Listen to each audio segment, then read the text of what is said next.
Last time on Madness Labs, Bobby used a cringy opening to build a stencil component with Stripe elements and generates a card token to send off to Stripe API. Will Bobby be able to hook up to Stripe's API? Will he stop using cringy openings? Find out this time!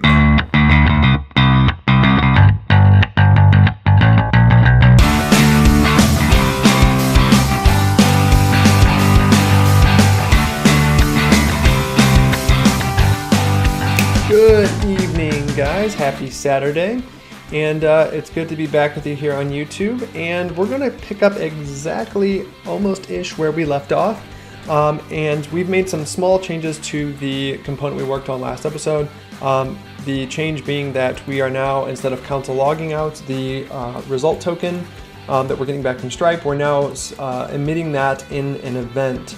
So you can see here we've got an event in our pay with card component, and it's now emitting that so that we can go about listening to that inside of our actual application where we're going to install this component. So rather than build a brand new repo and start from scratch, we're going to actually install this within a project we've already got, Madness Life. So a link for this will be in the description. But basically what we want to do is we want to install these components that we've built into this repo, and then this is where we're going to actually set up the Stripe with the backend and cloud functions and stuff like that. So, so the very first thing we need to do is let's npm install our dependencies, our components. So let's do npm install -- save at madnesslabs /engine components. And that's going to install the components that we built. So the pay with card component is inside. And if you don't know how to build your own node package in order to utilize npm to ship your components around, we have a video on that, and the link is going to be in the description as well. So cool. So now we've got this guy installed, and what we're going to do, the very first thing, is go to where our component loads, like the main place it like does all the routing and stuff like that. And we're going to load in our components. So we're going to do up here at the top. We're going to do import at madnesslabs /engine components, and that's going to import that set of components in here. That way they get built in. And now I can go into our app homepage, and I'm just going to put this on the page so that we can see it. So we've got here a to-do list that we had built in the original video, and we're going to add on to this our engine pay with card. And we did have to put the Stripe key. So in our gallery here, remember we have to put the Stripe key that we're using. In this case, I'm just going to put it in a string like we see here. And let's go ahead and do npm start and make sure that that is indeed working.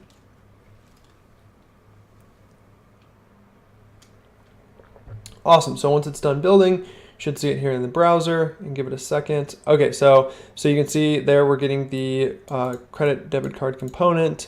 We are not getting any stylings on that guy.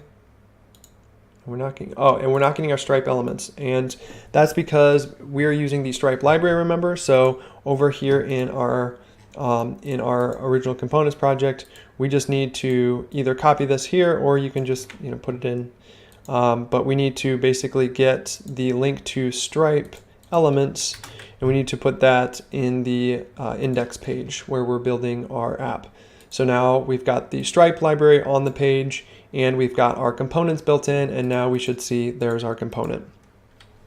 And just like before, we can type in our credit card information, and then it will submit that off to Stripe, and then, or it will submit all that information off to Stripe. They will generate the token, and they will hand us back that information. And now we have it emitting an event. So you can see the event that we have here is this engine card submit. So we can actually listen for that event over here. So I'm going to go ahead and do listen at the top of our page. And then we're going to make a new listener, listen, and we're going to listen for that event engine card submitted on card submit. So then this is a decorator on a method. So we want to make a method called on card submit. And we're going to take the event, and we're going to say, let's just console log the event for right now. So now we've got this listener that's listening for the card submit from our component, and it's going to log out the event. So now if I type in the fake card number 424242 all the way across, and then I click submit, now we should have a console logged custom event, and there it is. Look at that beauty. I'll make that a little bigger for you guys. All right, so there's our custom event. There you can see our detail. You can see there's the token, and there's our Stripe token. There's the information that we need. So event detail token, and that gives us our token that we're going to use to interact with Stripe's API. So cool. So now we've got that. Now what we want to do is let's go ahead and start to set up the backend. So now we've got our token. We're ready to send that off via the API. I guess actually let's next stage here. Let's go ahead and let's submit this token. So we just need this token ID. Let's submit that guy off to our backend. So let's make an API call here. So we can do this.api.post. And this is coming from our own. We made our own little service to do RESTful API calls. It simplifies it. So we'll do card payment is going to be the endpoint, and the params that we want to send through is token, and we're going to pass through the Stripe token that we're getting from that event detail. So event.detail.token.id, and that should give us our token, and that's going to post off, and we're going to await and turn this into an async function so that this handles the promise and it waits for it to come back. And then let's say const response equals, and then we're going to console log the response. So there we go. So now we've got a listener that's going to listen for us to submit this card, and then it's going to submit off to the API an endpoint called card payment, and then it's going to submit through that token, and that's going to give us back a response. So there, yeah, that should pretty much do it there. We can also submit through like our amount, like the amount that we wanted to charge. That'd be probably good. So let's just say in this case it's like $100. Cool. So let's go ahead and save that. And then now what we're going to do is we're going to move into the backend. So open up the functions directory, and we've got the source directory where everything kind of lives. And where we're going to start is we're going to first off, let's open a new console here, and let's cd into the functions directory, because we're going to install the dependencies we need to work with Stripe. So we're going to need two libraries here. We're going to need Stripe, and we're also going to need the typings for Stripe so that we can work with it with TypeScript, and we can get all the autocomplete awesomeness. And they actually outline this. If you look down here on the npm package for Stripe, you can see they kind of outline how to use it with TypeScript. So let's go ahead and npm install --save Stripe. And that's going to install the Stripe library that we need to interact with it with Node. And then we're going to install the typings by using the command npm install --dev types/Stripe @types/Stripe. And that is going to install the typings that we need. And then you can see here, the very first thing that we're going to do here is we're going to import Stripe and then start a new instance of it and pass in our secret key.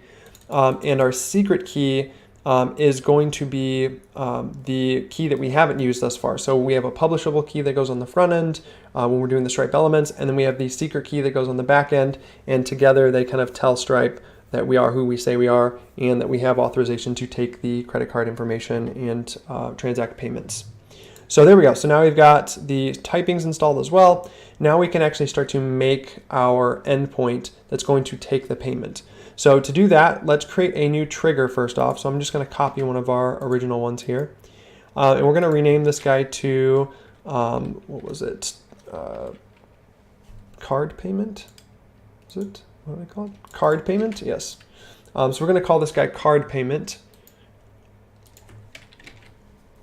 And in here, we just want to change a couple things. We are going to make a new service to do some paying stuff. But before we set all that stuff up, let's go ahead and just set up this endpoint to give us back some like hello world kind of text here. Make sure it's working. So what we're going to do is we are going to take the request body. So this already has most of our stuff already kind of wired up and ready to go.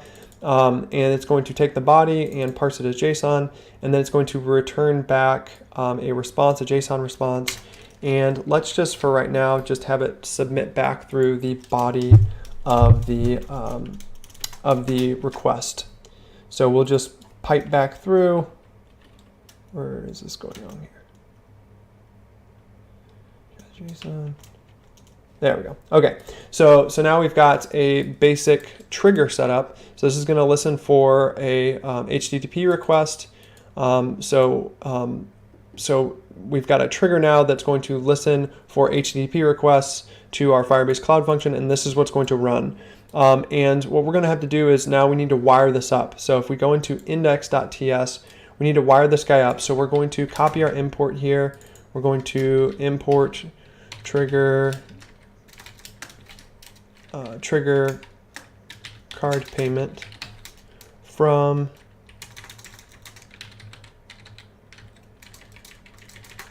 triggers/card payment, and then we're going to then export this guy. So export const card payment equals trigger card payment dot listener. And the dot listener is coming from, you can see here, I'm exporting a const of listener, and that's going to equal the cloud function. And so I just want to make sure that I do whatever I import this as dot listener, and that's going to be the actual function. So cool. So now we've got this guy implemented. So we need to get this up on Firebase so that we can actually test this locally. So it's a little gotcha with cloud functions. You have to have them deployed for like a new HTTP function or new listener. You have to deploy them first so that you can actually use them. So we're going to run Firebase deploy -- only functions.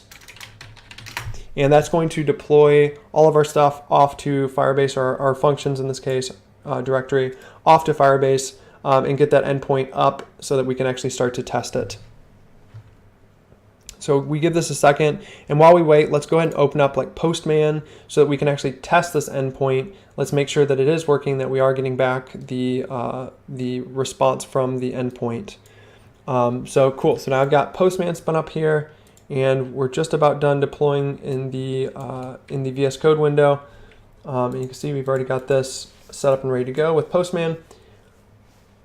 So generally the port for Firebase, when it spins up the local development server for doing API work or cloud functions, they spin up on port 5000.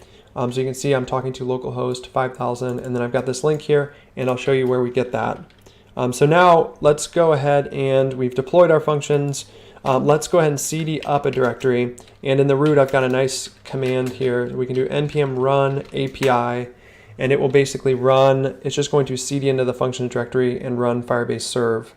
And that's going to start emulating our functions so that we can test them on our local machine.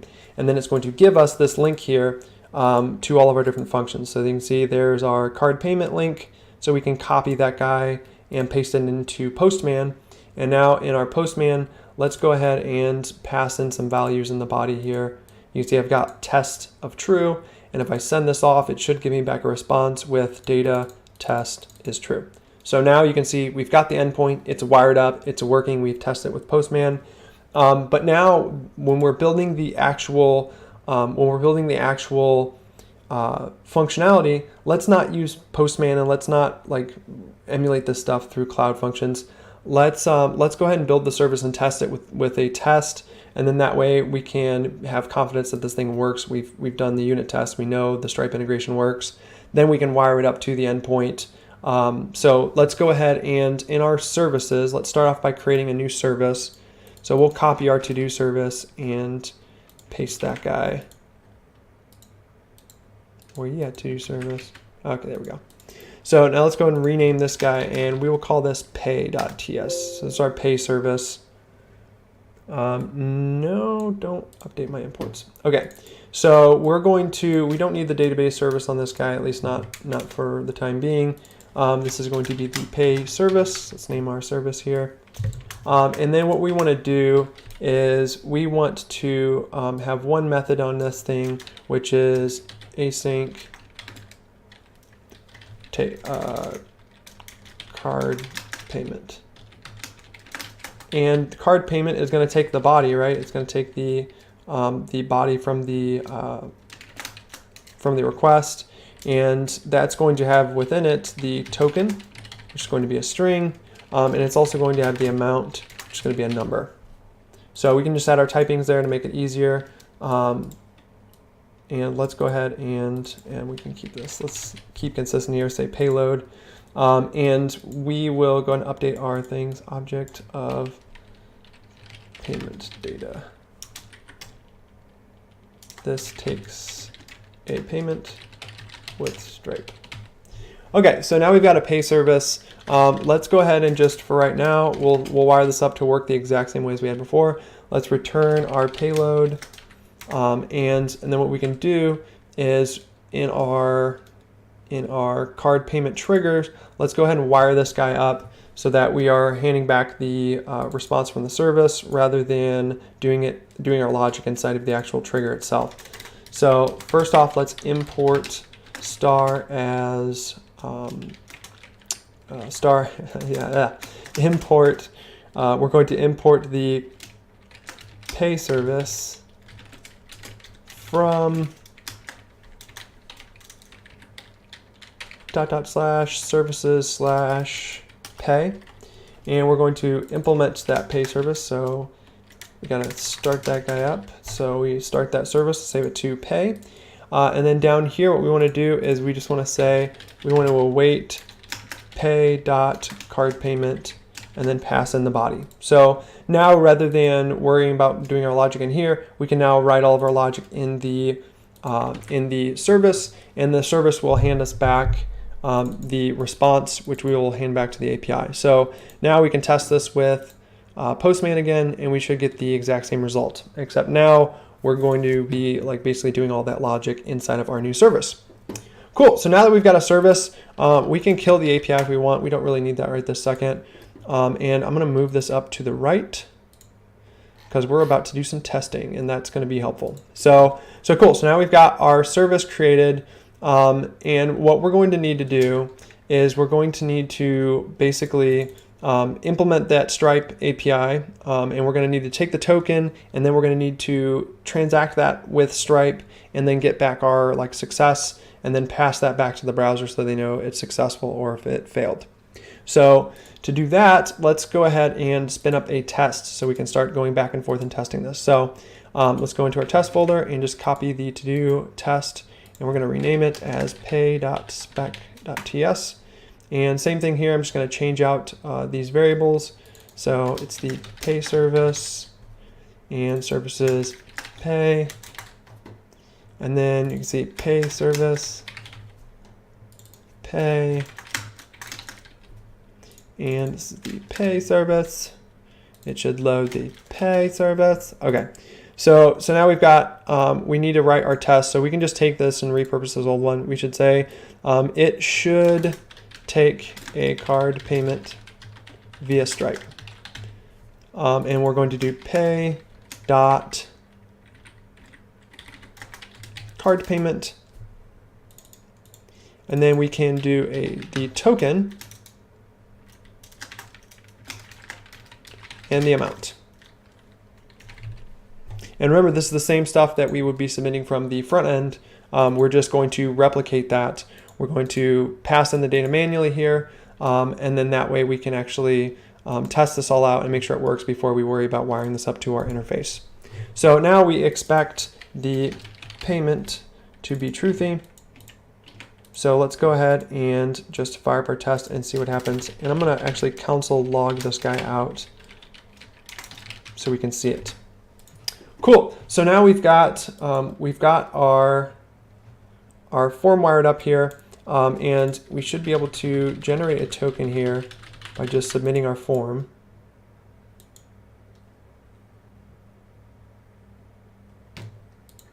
Oh, well, let's go back into our app home and let's console log the token again.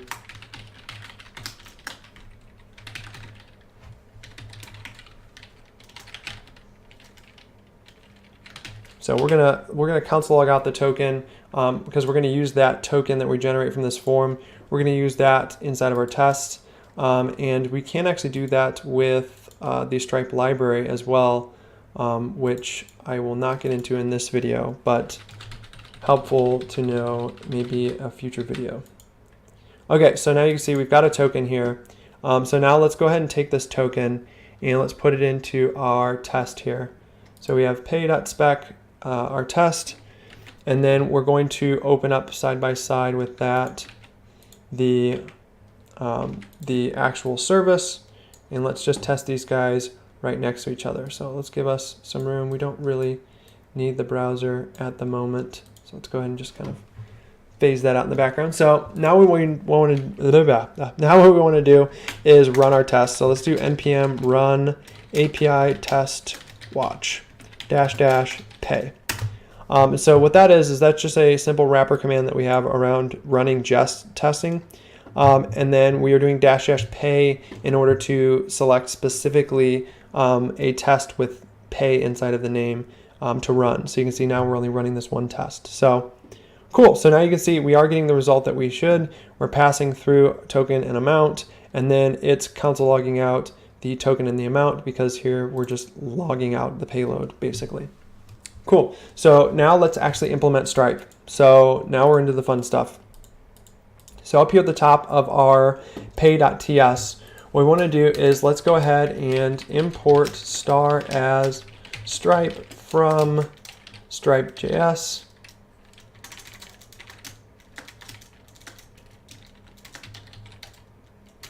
From Stripe. And then we're also, and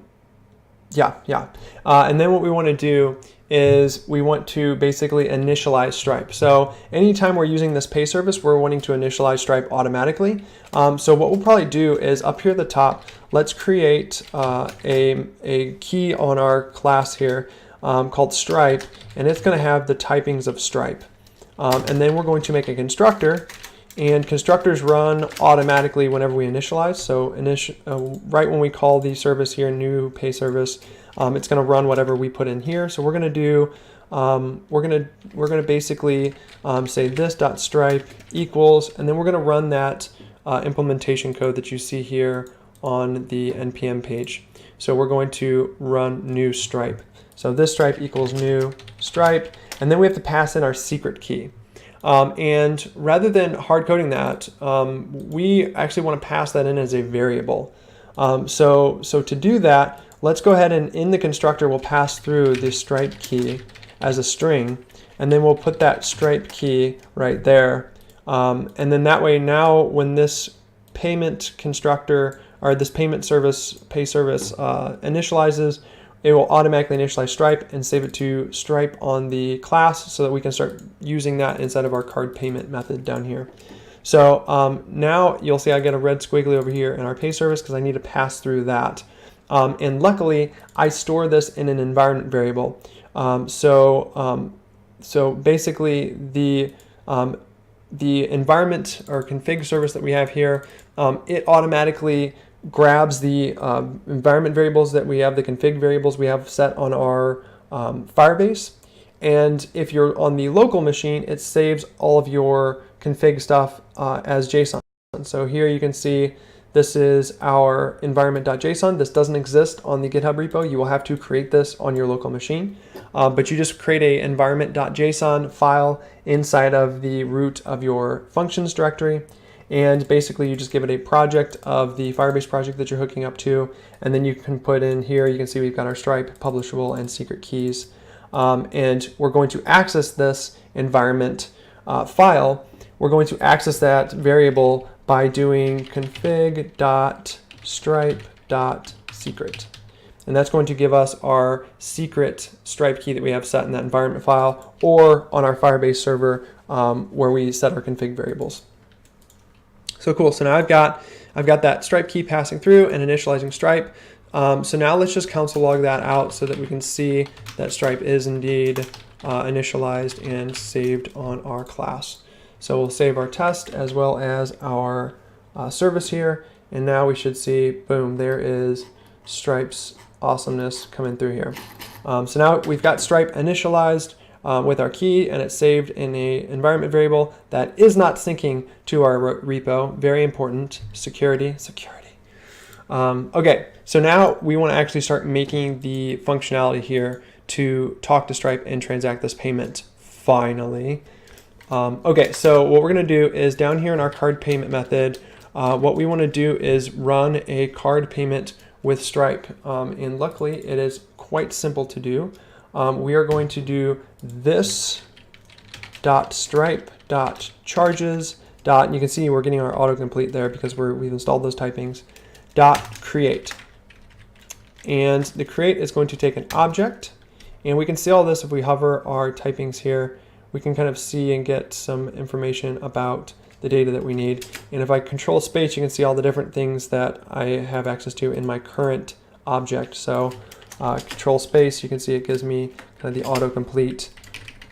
There's the object I need to pass in, and there's all the things that can be on that object.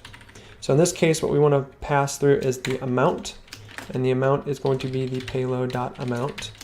And we also want the token to be passed through, and the token is represented by source. And the source is the see it here once we, and the source is just basically where the payment is coming from. So in this case, the source is coming from the card that's attached to this token. And that's going to be payload.token. Sweet. And then the other thing is it requires that we have a currency set, and we're going to set that to USD for the US dollar. And just to be extra safeties, well, we'll just let that go. Well, we probably should wrap that in a try catch. But anywho, so let's save this to a charge. Const charge equals await this Stripe charges. So now we're going to use async here and get that and save it to charge.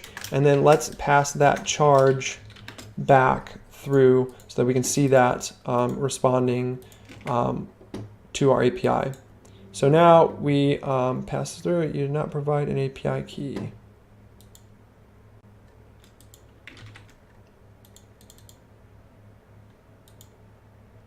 Config.stripe.secret.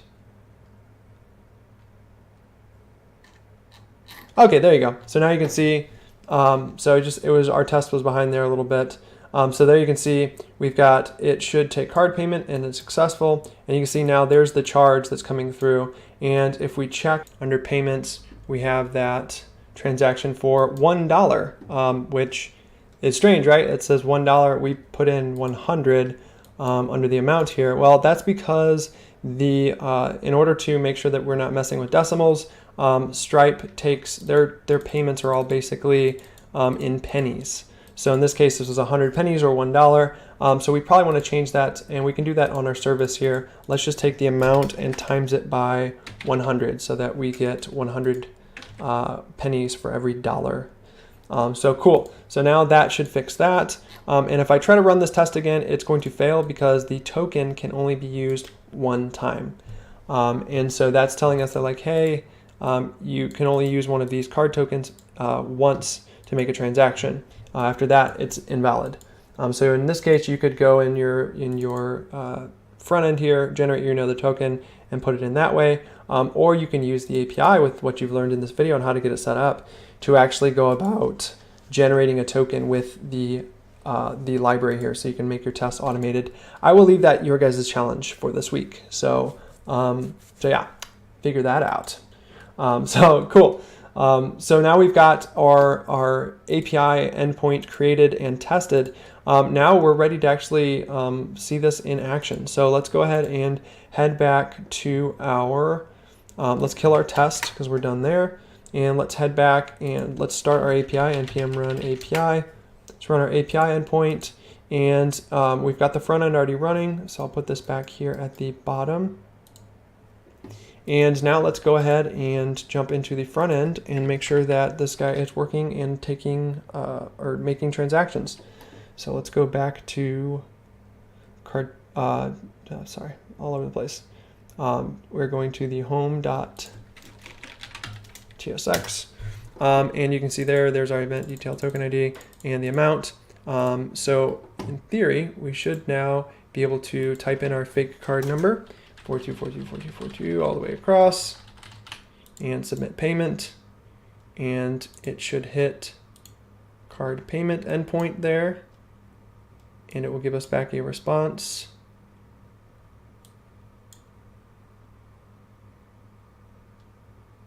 Give it a minute.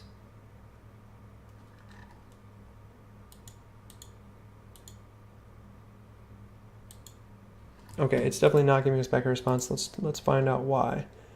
So in our trigger, oh yes, okay. So before we put the pay service in, right? We just implemented it. We need to pass through our Stripe key just like we did on the test. So let's go ahead and import our env from services/env. And we're going to import that guy, and then we want to say const config equals new env, sorry, no, just env,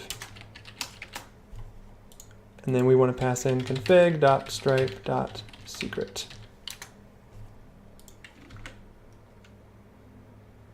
Cool, so now our pay service should work in the browser as well. So let's go ahead and submit payment over here again. Yep, and there is our charge coming back to us with a success. And now if we head back into our Stripe panel here, we can see the transaction of $100. And there it is. There you have it, guys. There is a basic setup of how to use Stripe's API. This is again just the very tippy top surface.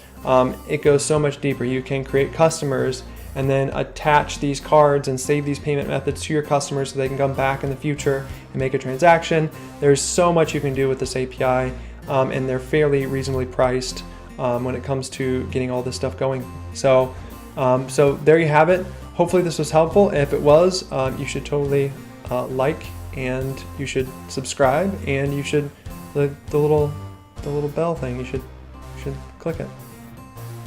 See you next week, guys. But your subscription, it didn't make a bit of difference because the bell was inert.